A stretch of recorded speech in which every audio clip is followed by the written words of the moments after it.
"You're being replaced, Thomas. We're bringing in fresh leadership."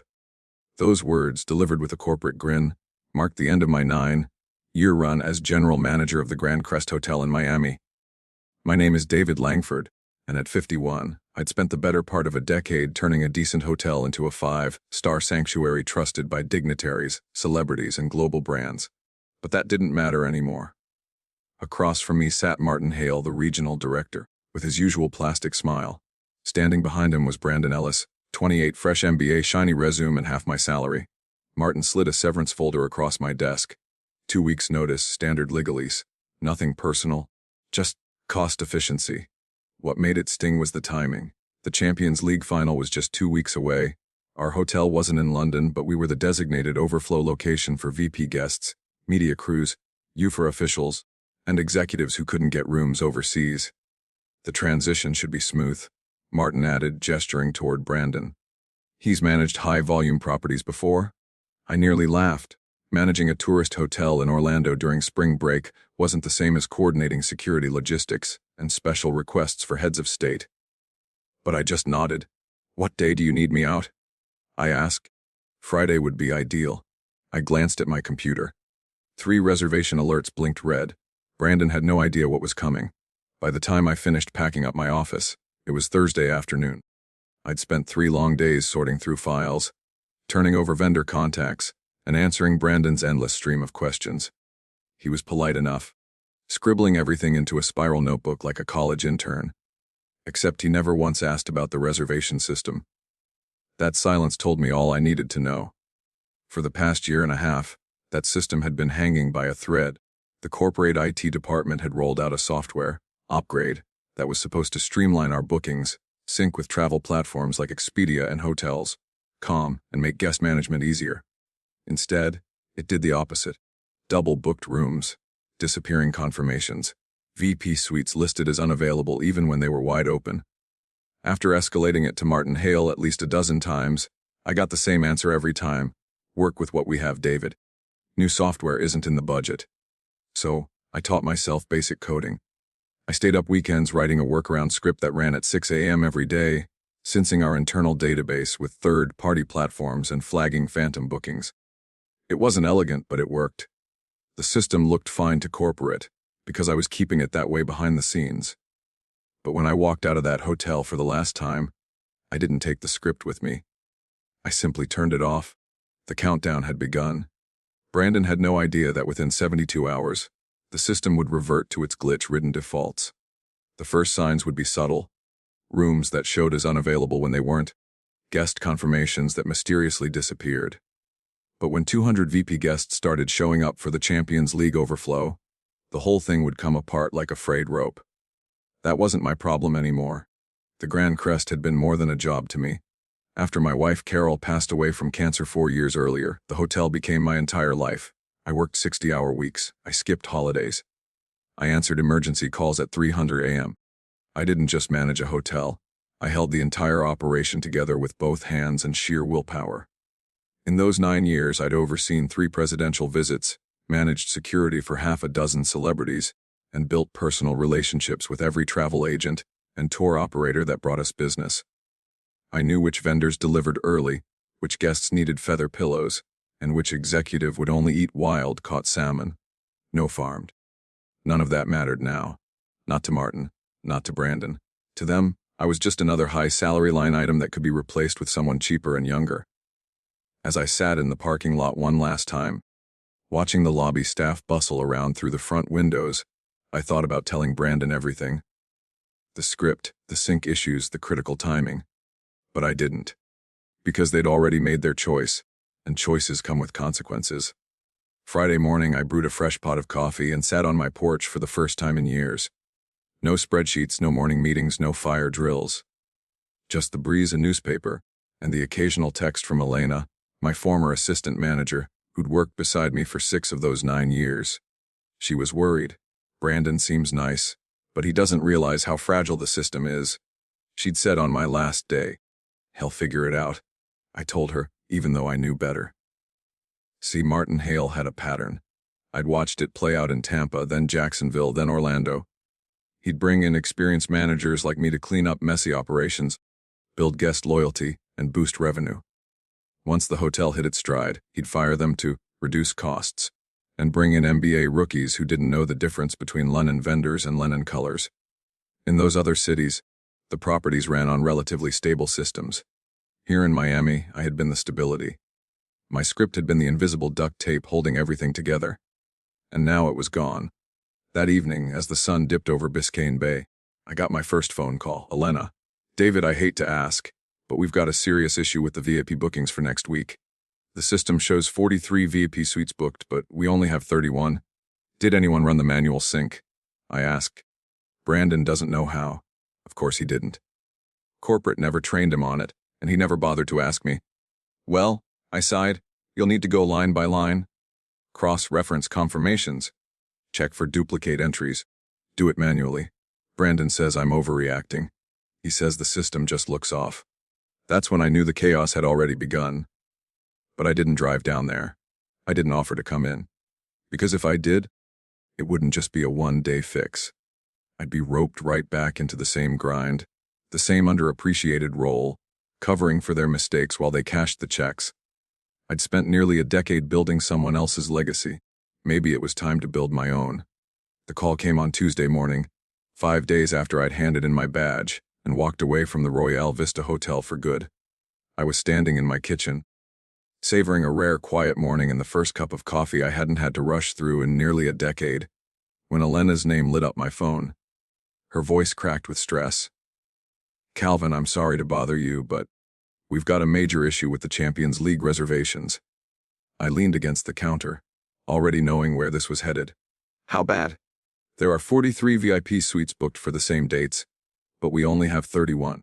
Trevor says it's a display error. My heart sank. I knew it wasn't a display error. My script, the one I'd spent months perfecting to correct the deeply flawed reservation system, hadn't been running for 5 days. The system had begun eating itself from the inside out. Lena, I asked carefully, have you tried running a manual sync? A pause. Trevor doesn't know what that means. He says corporate's sending a tech team next week. I nearly dropped the mug in my hand. Next week. The final's in 9 days. Guests will start arriving in 3. He thinks I'm overreacting? She said with a bitter laugh. By Thursday, the panic had spread. This time it was Trevor on the line. He sounded like a deer staring down a freight train. Elena said you might be familiar with some legacy systems here. He started, trying to play it cool. We're seeing some, discrepancies. Discrepancies? I asked. Just some double bookings. 60, maybe 70. I couldn't hold back a chuckle. That's not a discrepancy, Trevor. That's a crisis. He seemed confused. But the system says we have available rooms. I cut him off. No, it says that because the system is broken. The inventory is inaccurate.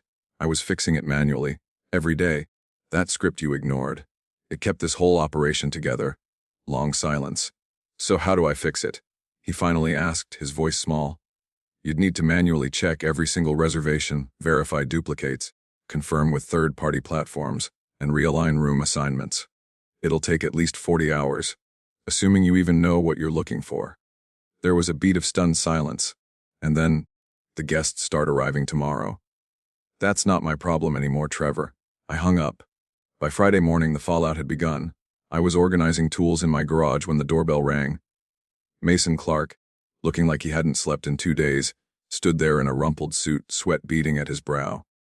Calvin, we need to talk. I leaned in the doorway. About what?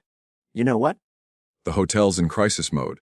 UEFA guests arrive in 3 hours and we have nowhere to put them. That sounds like a management problem. He flinched. Don't play games.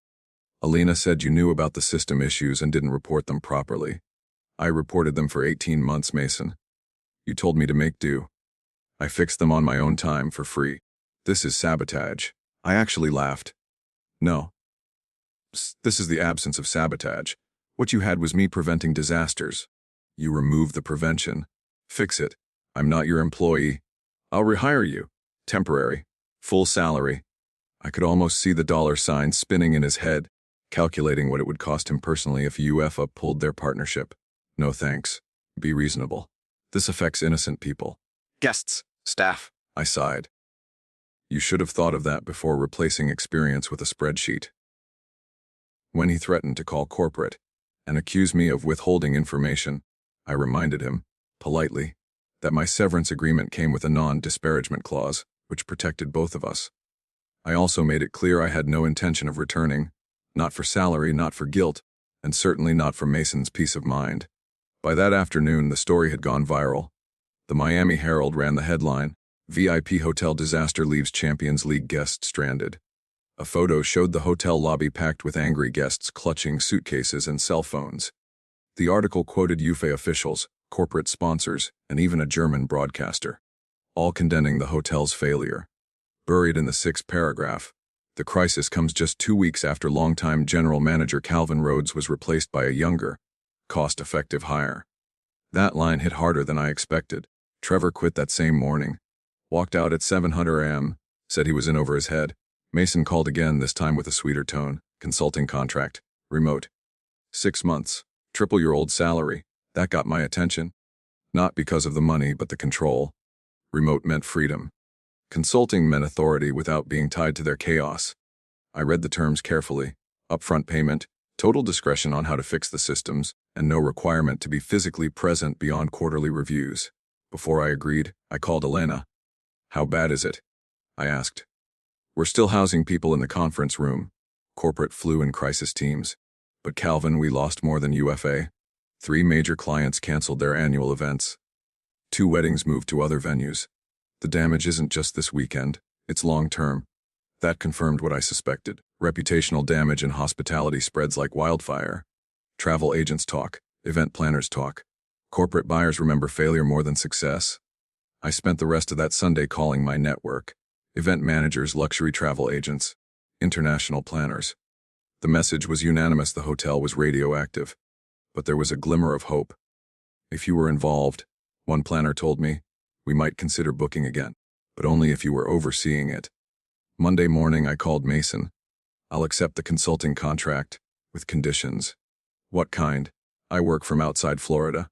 I'm thinking Barbados.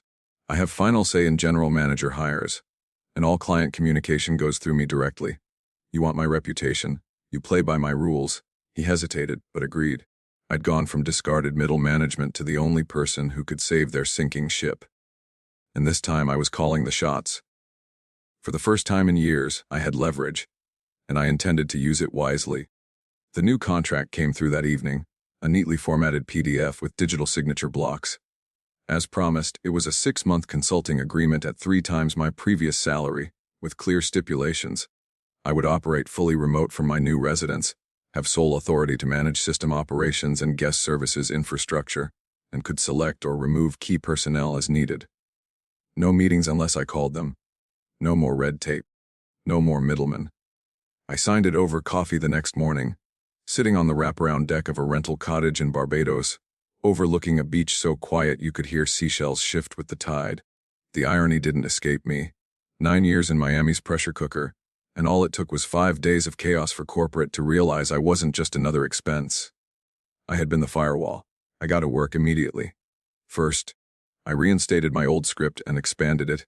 Cleaner code, auto-scheduled cross-checks, priority error flags, and a simple dashboard that even a night clerk could navigate. The system began scrubbing itself clean within minutes. Duplicate bookings flagged, corrupted confirmations isolated, VP suites correctly allocated. Dozens of guest records were refiled in under 2 hours. Elena, bless her, had stayed through the worst of it, and was now the acting on-site manager. She became my eyes and ears in the building. "We've stabilized the booking system," she reported on our first call. "But the fallout is still ongoing. Media still buzzing," I asked. "Relentlessly." 3 travel influencers posted TikToks from the lobby during the meltdown. One even called it the Fire Festival of hotel stays. Fantastic. The biggest challenge wasn't just fixing the software, it was rebuilding trust. And trust, in the hospitality world, is currency. I drafted a formal letter on behalf of the hotel and began sending it, one by one, to every guest affected, full apologies, room credits, and in some cases, personal calls to VIP clients. I used the hotel's name, but my voice. Not a corporate script. By week's end, some of the noise had quieted. A few clients who had sworn to never return were now reconsidering. Others said, plainly that they trusted me, not the brand, and that distinction mattered. Meanwhile, Mason was busy doing what he did best, trying to contain the PR inferno without getting burned himself. His first mistake. Firing Trevor without so much as a warning. What happened to giving the kid a chance? I asked him during a strategy call. He walked out mid-crisis. Mason said defensively. He was never trained. You promoted him beyond his capacity because he was cheap. Mason didn't reply. His second mistake. Trying to quietly demote Elena after I'd publicly named her as the new acting manager in the client apology campaign. When I found out, I called him directly. You try that again and I walk. She doesn't have the seniority. She has the respect. She held the place together when no one else would. Let her finish the job. Another long silence. Then finally, fine. A month passed. Slowly, steadily, the hotel began to recover. New events trickled in. Small weddings, corporate retreats, and finally a call from a travel agency that had previously blacklisted us. We heard Calvin's back in the picture. Their director said, if he's involved, we're willing to book again. I didn't just fix their mess. I rebuilt their future. But I wasn't doing it for Mason. I wasn't even doing it for corporate. I was doing it for myself. For all the years I poured into a business that only seemed to value me once I was gone. In mid-March, Mason offered to fly me back to Miami for a corporate celebration dinner. The board wants to thank you in person, he said. I declined. Instead, I sent Elena in my place, with a new business card in hand. Elena Ruiz, general manager, Royale Vista Hotel. She called me afterward, voice full of disbelief. They actually applauded. Mason gave a little speech, said I'd risen to the occasion. You did? I told her. I just made sure they saw it. Then came the next offer. One I wasn't expecting. An email from the corporate office regional director position. Full benefits, travel allowance, and a private office in Fort Lauderdale. 6 hotels under my supervision. I read the offer twice, then closed the tab. Because the truth was, I'd already found what I was looking for. I didn't want a title. I didn't want an office. I wanted peace, purpose, and to finally answer to no one but myself. 2 weeks later, I made a quiet purchase. A small, beachfront inn in Spadestown, Barbados. 28 rooms, a rooftop bar, and enough charm to keep me busy without burying me. I called it Second Wind Inn. No corporate layers, no budget meetings. Just hospitality. The way it was meant to be, warm, intentional, and deeply personal. Now, when guests ask about my past, I keep it simple. I used to run a big hotel. I tell them with a smile, handing over their room key. No, I run one I actually enjoy. And that's the truth. By the time spring settled over Miami, the corporate offices of Vista Hospitality Group had stopped pretending everything was under control. The Champions League disaster hadn't just embarrassed them. It had cost them dearly. Within 3 weeks of the incident, financial reports started rolling in. Canceled reservations, broken contracts, legal threats. Over $2,000 million in lost revenue, not counting the long-term damage to the hotel's reputation. The hotel's share price dipped, analysts raised questions about executive oversight, and investors began quietly calling for internal audits. One of those audits landed directly on Mason Clark's desk. Turns out, cutting senior staff to save on salary didn't look so smart when the losses from a single botched week outpaced the combined salaries of 3 general managers. The numbers didn't lie, and neither did the press. Pennywise, hotel foolish? One business blog asked in a viral headline that included a photo of Mason standing awkwardly in the hotel lobby, surrounded by angry guests holding UEFA-branded tote bags. As for me, I was thriving. From my perch in Barbados, I continued running the digital cleanup, guiding Elena through staff restructuring, and restoring client relationships one at a time. The consulting agreement gave me the authority to act independently, and I used it fully. We launched a new guest loyalty campaign. I rewrote all automated communications to sound less robotic and more human. I even brought in a retired concierge named Ruthie, someone I'd worked with years ago, just to personally call every long-time client who'd walked away after the disaster. The feedback was overwhelmingly clear. Guests didn't just want luxury. They wanted to feel like someone actually cared. Under Elena's leadership and my remote support, occupancy crept back up. By the end of May, the hotel was at 75% capacity for weekends. It wasn't what we had before, but it was a comeback. Slowly, we started hearing from vendors who had gone silent. The florist, the specialty linen supplier, the event planners, even the wedding coordinator who had sworn to never work with a circus again. cautiously booked a single midsummer ceremony, with one very specific condition that I was involved. Meanwhile, back at the corporate offices, Mason was on increasingly thin ice. He had pitched my removal as a cost-saving move. Instead, it triggered one of the worst public relations disasters in the company's history. I heard through Elena that he'd been asked to take a sabbatical and had quietly been reassigned, though no one said to where. Frankly, I didn't care. What mattered to me was Elena. She had grown into the role of general manager like she'd been born for it. Staff respected her. Guests adored her. She didn't posture or politic. She led by example. She even started making changes I never thought to, like installing a small employee break lounge and giving housekeeping more flexibility in their schedules. Turnover dropped by half. I'd never seen the hotel run so smoothly. But what struck me most was how often I wasn't needed. The systems I'd rebuilt were holding. The staff I'd trained were thriving. The clients I'd regained were staying. For the first time in my career, I wasn't the one holding everything up. I had built something that could stand without me. That kind of freedom is addictive. One afternoon in early June, I received a Zoom invitation from Vista Hospitality's CEO, Nora Whitman. I hadn't spoken with her directly since a brief handshake 5 years earlier during a company-wide leadership summit. Now, here she was, camera on, blazer crisp, sitting in what looked like a minimalist office overlooking downtown Chicago. "Calvin," she said, "thank you for joining." "I nearly didn't," I replied, smiling. "But Elena said you were serious about rebuilding." She didn't flinch. "I am. We made mistakes. You being replaced was one of them. I'd like to correct that." She offered me the role of regional director of hotel operations, overseeing all 7 properties on the East Coast, including Royale Vista. Full relocation package, executive benefits, and a seat on the quarterly planning board. I thanked her, then turned her down. "May I ask why?" she said, genuinely puzzled. "I just spent the last 10 years racing against burnout. I've finally got something that feels like mine. I'm not giving that up for a bigger office and a tighter schedule." She nodded slowly, as if trying to understand a foreign language. "I'll stay on as a consultant," I added, "but only if Elena reports directly to you. Bypassing middle managers like Mason. She's earned it." "You have yourself a deal," Nora said, and that was that. Back in Barbados, I marked the moment quietly, no champagne, no big speech. Just a sunset walk along the sand. The air salty and soft, the waves curling gently at my feet. Second Wind Inn, my little beachfront sanctuary, had opened its doors the week prior. We were modest, just 28 rooms, no ballrooms, no glittering fountains. But we had good food, quiet nights, and genuine service. The kind of place where the staff knew your name and the bartender remembered your drink. One evening, an older couple from Pennsylvania checked in for their anniversary. The husband looked familiar. "You used to be at Royale Vista, didn't you?" he asked, narrowing his eyes. "I did," I smiled. "And now I'm here." He looked around approvingly. "Good for you."